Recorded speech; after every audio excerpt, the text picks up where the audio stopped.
Hey everyone, Christina Del Rey with your forecast, your weekly forecast for November 29th, 2020. And if you have not subscribed yet, please do so, share, and like.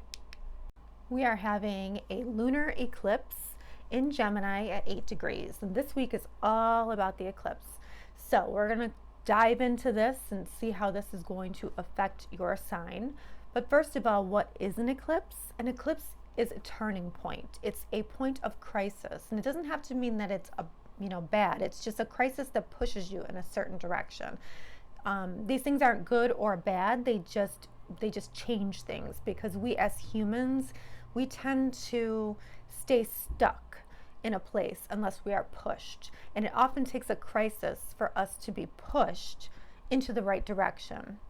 Eclipses are fated. They bring endings and new beginnings. So all eclipses are about endings, new beginnings. So particularly with this eclipse, you're going to see an ending first and then a new beginning. And that will take place in a certain part of the chart for everybody. But lunar eclipses tend to be more emotional. So you might have a crisis point that makes you very emotional, that pushes you to take an action of some kind. Whenever there's a full moon lunar eclipse as well, secrets tend to come out. It doesn't necessarily mean that it's going to come out the day that the eclipse happens, but they have like a 6-month period of time where you can see this happening. This can also be something coming to fruition. If you've been working on something, you might see the rewards of it as well. So like eclipses can go in a million different ways. They have that kind of energy, that unpredictable energy. So it could be a fruition of something where, wow, this comes to a culmination. This is great. I've been working on this. Or it could end something and push you right in a new direction. Try to think back to where you were 19 years ago. Think about what you were doing, what you committed to, and it's likely 19, 20 years ago, and it's likely that the same themes will come, and it'll likely be connected to that. But what have you built for the last 20 years? For those of you who study tarot, you know that the moon symbolizes like the hidden information.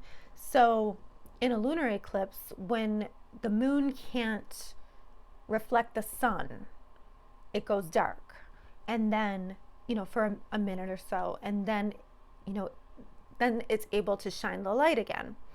Well, that moon represents what's hidden, what lies beneath, and when the light comes back on, that's kind of when you see the truth.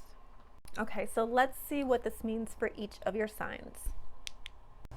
Hello, Capricorn. So where is this eclipse taking place for you?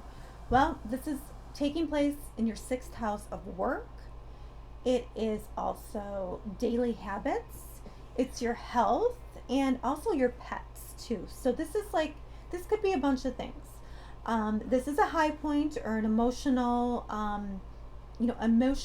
crisis. It doesn't have to be bad, but it's just something to kind of push you into the right direction.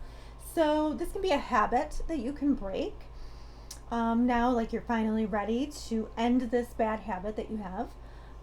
This could be a daily habit that pays off, like you finally see it come to fruition.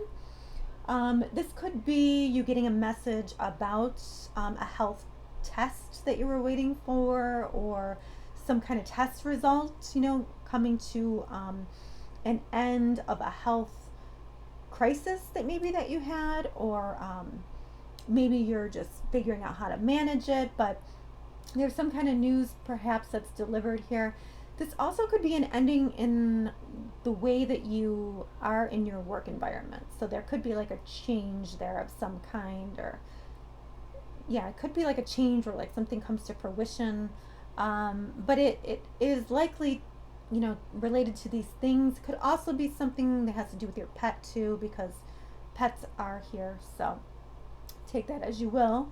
The ruler of this eclipse is in the 11th house. So the 11th house has to do with how people see you in groups, organizations. This is your friends. These are, your people at church. These are your, if you go to church, this is your social circle, right? A friend could be trying to give you an opportunity, or maybe you get a message from a group and it gives you an opportunity to do something. Maybe you're like taking some kind of responsibility or something, or like a friend is giving you like an opportunity, but she's also making you kind of in charge of something. But there's some kind, but it's like a good thing. It's like good for you. So there's some kind of opportunity that seems like it's coming to you. However, like, it's like you have to be disciplined on it. It could be something related to like a hope, a wish, or a dream for yourself too. And then, you're like, oh, there's an opportunity here. I can really work on this and make this come true.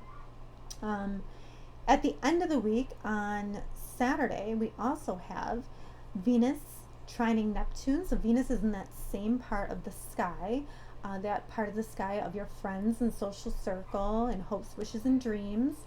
And, Venus in Scorpio is very deep. She digs deep. So there's some really nice energy there between friends for you. And you could have a really amazing conversation with somebody that leaves you feeling inspired. There could be a new relationship that makes you feel, you could meet somebody that makes you feel hopeful. There's something here that seems very hopeful. It just kind of comes to you, and you don't have to work for it. And maybe it's just that you needed some compassion, or you needed some love or something, and a friend was able to give that to you and make you feel really good. But something's going on there with that. All right, Capricorn, have a great week.